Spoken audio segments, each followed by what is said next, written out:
দর্শক পাঠক স্বাগত আপনাদের। দেখছেন সকাল সন্ধ্যা নিয়মিত আয়োজন কি খবর। আজ আপনাদের সঙ্গে আছি আমি শর্মিলা সিন্ড্রেলা।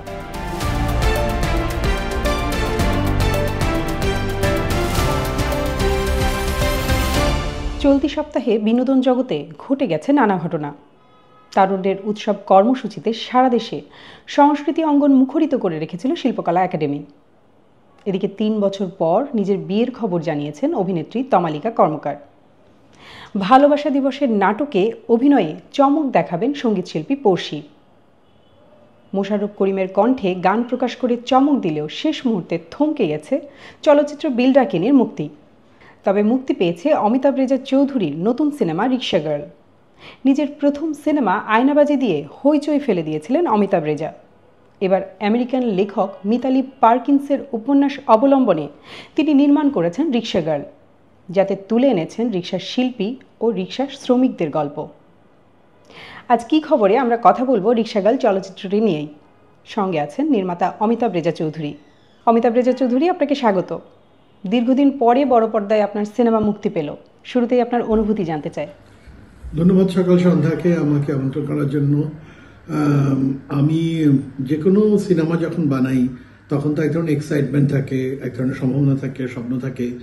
কিন্তু ছবিটা যখন দেখানো হয়, দর্শককে দেখানোর জন্য প্রস্তুত করা হয়, তখনকার অনুভূতিটা যেটা ঘটে সেটা হচ্ছে এক ধরনের ভয় কাজ করে, এক ধরনের ভীতি, সন্ত্রস্ত থাকি যে কেমন লাগবে আসলে মানুষদের কেমন অনুভূতি হবে, সেই অপেক্ষায় থাকি, সেই অপেক্ষায় আছি।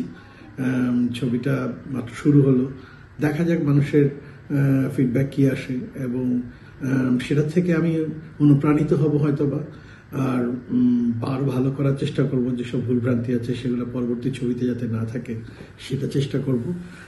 সেরকম একটা অনুভূতি নিয়েই দিন শুরু হচ্ছে। আচ্ছা, রিকশা শিল্পীদের নিয়ে নির্মাণ করা এই রিক্সা গার্ল নির্মাণের অভিজ্ঞতা কেমন ছিল? যে কোনো প্রজেক্ট যখন আমি করি তখন আসলে ওই প্রজেক্টের যে আইডিয়াটা থাকে সেই আইডিয়াটা এক্সপ্লোর করার চেষ্টা করি। রিক্সা গার্ল সেরকম একটা প্রজেক্ট, এবং এই প্রজেক্টটা যখন আমি করতে গেছি, রিক্সা পেইন্টারদের নিয়ে যখন কাজ করতে গেছি, তখন আমার একটা অদ্ভুত অভিজ্ঞতা হয়েছে। আমি অনেক কিছু জানতাম না রিক্সা পেইন্টিং সম্বন্ধে। সেই করতে গিয়ে আমি এই পেইন্টারদের সাথে কথা বলেছি, রিক্সা শ্রমিকদের গ্যারেজে গেছি, তাদের জীবন দেখেছি। সেইখান থেকে আমার এক ধরনের, আমি মানুষ হিসেবে একটা অন্য মানুষ হতে পেরেছি বলে মনে হয়। সো সিনেমা শুধুমাত্র একটা জীবনকে দেখায় না, মানুষের জীবনের কে পরিবর্তন করে, অর্থাৎ আমাদের ভাবনা পরিবর্তন করে, আমাদের চিন্তার পরিবর্তন করে। সো সেরকম আমার জীবনেও এই রিক্সা পেইন্টারদের সাথে কাজ করতে গিয়ে আমারও এক ধরনের পরিবর্তন আসছে। আমিও ঋদ্ধ হয়েছি এই মানুষদের সাথে কাজ করে, কথা বলে। দর্শক কেন দেখবে সিনেমাটি, আর এই সিনেমাটি নিয়ে দর্শকের কাছে আপনার প্রত্যাশা কি? অনেকদিন পর রিক্সা গার্ল বাংলাদেশে রিলিজ হচ্ছে। এর আগে সারা পৃথিবীতে বিভিন্ন জায়গায় দেখানো হয়েছে, সেটা জাপানে, সাউথ আফ্রিকায়, ইউরোপের ব্রাসেলসে, জার্মানিতে দেখানো হয়েছে। মিল ভ্যালি ফিল্ম ফেস্টিভ্যালে নর্থ আমেরিকা প্রিমিয়ার হয়েছে। আমেরিকার অনেকগুলা হলে সিনেমাটা চলেছে। ওখানকার মানুষের ভালো লেগেছে, অনেক মানুষের সাধারণ লেগেছে। কিন্তু সে সব কিছু মিলায় ছবিটা যেই জন্য আমি বানিয়েছি সেটা এই দেশের শিশু কিশোরদের জন্য। আমি আশা করি আমাদের দেশের বাবা মারা এই ছবিটা তার বাচ্চাদের দেখতে নিয়ে আসবে, তাদের বাচ্চাদের দেখাবে, স্কুলের বাচ্চারা ছবিটা দেখবে এবং আমাদের রিক্সা পেইন্টিংকে নিয়ে মানুষ আগ্রহ বোধ করবে।